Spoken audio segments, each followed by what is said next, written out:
Hey guys, it's Rich Boy J here, back again with another video, and this is going to be part 24 of the Crait MOC build series. I'm going to do a little bit of talking before this video starts. So, if you guys remember, Garrett and I did the Scarif MOC last year. It was kind of an impromptu thing. We had about 2 months to get the entire thing together. It was quite an exhilarating process, to say the least, but I just remember leading up to the convention those last few days, I did more Lego building than I have ever done in my life, and I still, up to this point, have ever done. And I remember it just being more stressful than fun. And what I felt with this project was I would like to give us enough time to basically be able to do everything we want and not find ourselves going up to the last few days being stressed out, trying to rush and get this thing together and get to a convention. Fast forward to now, and I'm kind of seeing that becoming the case with this Crait MOC, and I don't want that to be the case. So in this video, what's actually going to happen is I'm going to reassess the goals of the MOC and see if we can come up with something a little bit more realistic. I don't want you guys to hear this and think it's going to become significantly worse than it would have been otherwise, but there are a few things that I think don't contribute as much to the MOC that would take up a lot of time for us to get built that we're going to basically end up having to not do. With that being said, a lot of the really cool plans, for example, having the Falcon behind the mountains up top, is still something that I'm going to do. I think that's one of the key parts of the MOC, especially because it's such an impressive feat being able to not only put the Falcon up there, but like replicate the scene where the guys are coming out of the base and getting into it. So I hope that didn't put too much of a negative note on the beginning of this video. I just want you guys to understand that some of the things about the MOC, primarily in the cave section, are going to change from what we initially planned on doing, but we're going to try our best to make sure that it still ends up being something impressive. With that being said, let's jump into the MOC.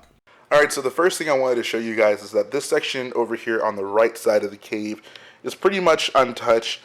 Basically, Garrett wasn't able to get over here this week to build. We got back from Brick World, and our schedules just kind of conflicted in such a way that didn't allow us to really get to be able to build together, which is fine because I think I got a decent amount of work done on the other side, and whenever we do stream again, we'll probably both work on this side to get it at least to a comparable level of the other side over there. But with that being said, let's take you guys to what I was actually able to get done. So as you can see, the cave sections on that side did get considerably taller, and you can see I kind of started experimenting with something.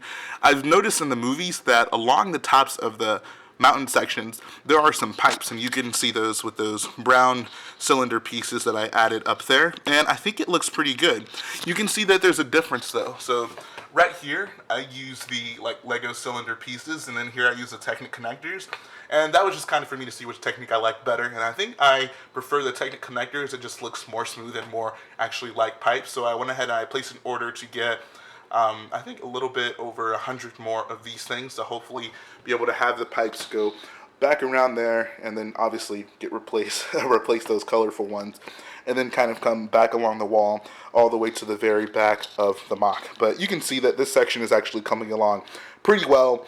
I've been stacking so many of these slopes lately. It's honestly getting kind of frustrating, just, kind of repeating the same pattern and knowing that we have to build it up to a pretty high level. So it's not the most fun thing in the world, but it has to be done, and it is actually quite fulfilling whenever it does get finished up, because you have something that looks like this, a pretty nice comprehensive looking cave section. So all in all, I'm not too disappointed with having to do that. Moving on to the other thing that I was able to get done was kind of covering the top part of the door. So as you can remember, before this update, this entire kind of elevated part was not there at all. And the idea behind it was to basically kind of create a platform for what was actually initially going to be the hangar where the ski speeders would kind of exit through the door. And I'm going to talk about that because that's probably going to have to end up changing. But I just kind of explained that to be able to show you guys that that is something that I added. And then what that also meant was that I could add this section right above the door that makes it actually look like closed in. So I actually really like this view a lot right now because it's feeling more and more like the cave is just kind of getting finished and nearing its completion as more of the filler is being covered with rock looking elements. So all in all, I think that I'm a big fan of the way that turned out. You can see that the design is quite a bit different than those rocks right there, and the actual reason was just because, like, it's kind of hard to explain, but essentially there's no support underneath here. Like, this square just kind of stands alone, and you can see that the only thing supporting it is that column far back there, and then this one right here. And that's just because of the modularity of the MOC and trying to make it as travel safe as possible, which meant that we needed to have everything kind of break apart into squares, which also meant that there was no way to like connect this to this to have it support it because they need to be able to separate. But I digress. This kind of design I had to come up with. It's not the strongest thing in the world, but I think it is safe. Like, it's not going to fall over on its own or anything like that. So that's really all we needed. There's not going to be a ton of weight on it. We just needed something that can kind of house a hanger section right there. So all in all, I think it's going to work out pretty well. I'm going to push that back right there. So now let's kind of get into what's probably going to have to end up changing. So if you guys remember, whenever we were initially planning this MOC, this section right here was going to be basically a hanger, and then there was going to be a hatch on the outside of the big doors, or the big door, and there would be two hatches. Actually, I think we ended up saying we'd do one hatch just because the door's not wide enough to do a hatch on both sides, but basically, the idea was to have a hatch in the middle of the door that the ski speeder would actually be able to fly out of. I don't know how I missed this whenever we were coming up with this design, but the fact that these, like I said, they're modular, so it's not like we can build something that connects from this side to this side. Everything kind of has to be built up independently on the square. What that meant was that if we were to build, like, you know, some sort of hatch, that there would have to be kind of an opening right here up until the very edge. But there's no support in the middle to hold up, like, the overhang for where the kind of the opening would be right above it, which meant that, like, it's not going to be able to support itself. So it, you know, isn't just solvable by putting like a column here, because obviously that would get in the way of the ski speeder trying to fly out of it, which ultimately meant that something's going to have to change. So I've actually come up with two ideas. I'm not sure exactly which one we're going to end up going with, but the first one is to basically just get rid of the hatch altogether, just kind of have a hanger up here, and then just finish the door going up and hide it with like a wall or something. Just that would be the most straightforward approach. My other idea is to do two hatches on both sides, so it'd be more accurate to the movie. The thing is, the ski speeder won't actually fit through it, but you will still be able to, hopefully in some way, like see through it and get the impression like, oh, the ski speeder flew out of the base. So those are the two ideas I have. I'm not sure which one we're going to end up going with. Probably have to consult with Garrett a little bit before we move forward on that. But that's just kind of a heads up on, like, the original plan is not going to end up being what we intended it to be. So it's not the worst thing in the world. That honestly wasn't like the coolest part of the MOC, I feel. And it's something that isn't super recognizable unless you play the Battlefront game and you've seen like ski speeder fly out of the door, or you pay very close attention to the movie where they fly out of the top. So that's going to have to end up being something that probably gets altered in the final model. Let me know what you guys think about, like, which idea I should go with. Is it still worth trying to figure out some way to have two hatches, or should it just, should we just forget it, build the door up, and then build kind of a hanger on this side with like a false closed door that would give the illusion that, it flies through the big door. So let me know what you guys think about that.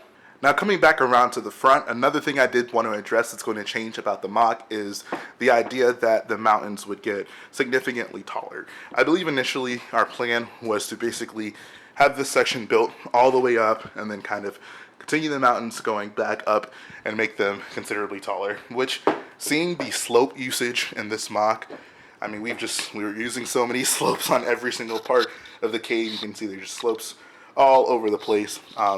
It's becoming more and more apparent that that's not actually going to be a feasible thing. Like, we order our slopes from the Pick a Brick website. It takes a month to get those parts. What that means is that it's too late at this point to order more slopes, which also means that, like, we're going to have to conserve the ones that we have. So what I'm thinking is, I mean, the mountains are already pretty tall, I'd say. The door is definitely going to grow. It's going to end up probably being as tall as the mountains, but what I'm thinking is it'll probably just end up cutting off, like, at the very top of the door, with the idea being that, if this were, a bigger MOC, it would kind of extend past that at some point. So hopefully you guys understand that.